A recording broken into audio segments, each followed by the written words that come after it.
A while back when I was just getting started, I met an old pro. He was a grizzled veteran of this craft, someone who'd been at it longer than most people thought the internet had even existed.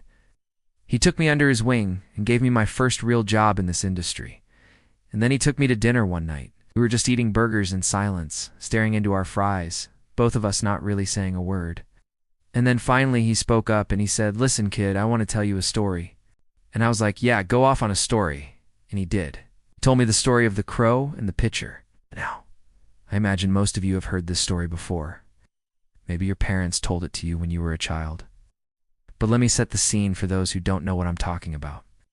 A crow finds itself in the middle of summer, scorching sun beating down on its back, desperate need for some water. Then it sees a pitcher on a ledge above it. It's just out of reach, but it's half full of fresh, cool water. So the crow tries everything it can to get at that water, but nothing works.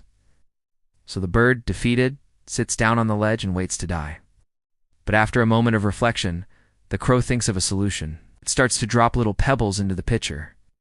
One by one, the pebbles hit the bottom of the pitcher and raise the water level until the crow can reach in and quench its thirst. When he finished the story, we sat in silence again. I looked down at my burger, feeling the weight of his words settle over me like a shroud.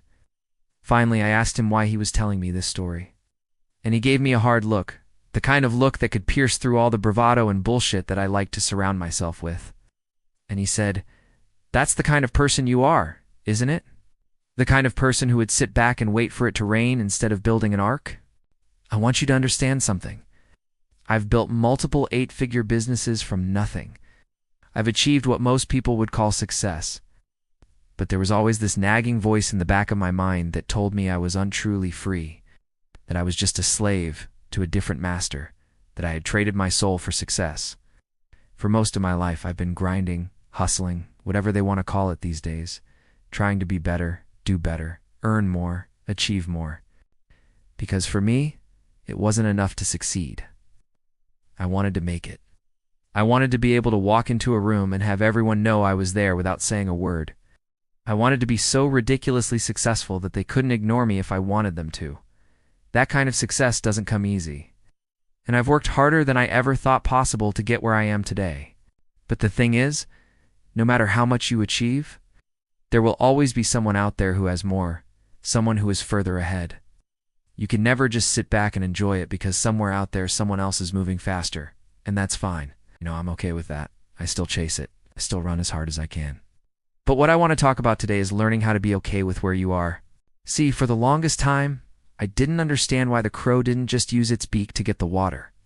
It seemed so much easier than dropping pebbles one by one into the pitcher, until the water came up to the top. But when I asked my mentor about that, he just smiled that cryptic smile of his and said, "Sometimes you gotta do what you gotta do." Could have left it there, but he didn't. He pressed on, adding, "The smartest man isn't necessarily the man with all the answers. Sometimes it's the guy who knows when to ask for help." What he was saying there is that sometimes you have to take a step back and look at your situation from a new angle. You have to be willing to ask for help. And most importantly, you have to be open to solutions you might not have thought of on your own. So here's the thing. When you're faced with a problem, the first thing you have to do is figure out what kind of problem it is. There are two main types of problems out there, and you have to know which one you're dealing with before you can figure out how to solve it. Most people don't take the time to identify the type of problem they're facing, and that's why they fail. Think of it like this. If you're in a crowded room and you need to get out, you wouldn't try to solve that problem the same way you'd solve a math equation or fix a leaky faucet. You'd simply open the door and walk out. But if you tried to solve the math equation the same way you solve a physical problem, you'd end up with a broken calculator in your hands.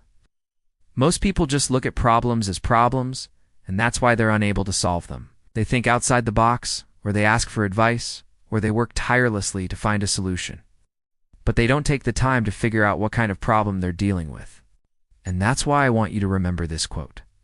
If you can't solve the problem, chances are the problem isn't yours to solve. Sometimes the best solution is to walk away and come back later. Sometimes the best answer is right in front of you, disguised as something else. And sometimes the wisest choice is to do nothing at all. Here's the thing. There are very few truly unsolvable problems out there. Most of the problems we face every day are solvable, but we just don't know how yet. Or we don't have the experience to see the solution.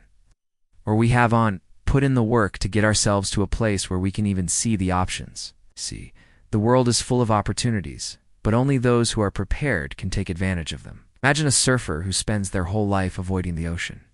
Even if they read every book on surfing in the world, they'll never be any good at it until they actually get in the water and start paddling around. And that's why I say the best revenge is massive success.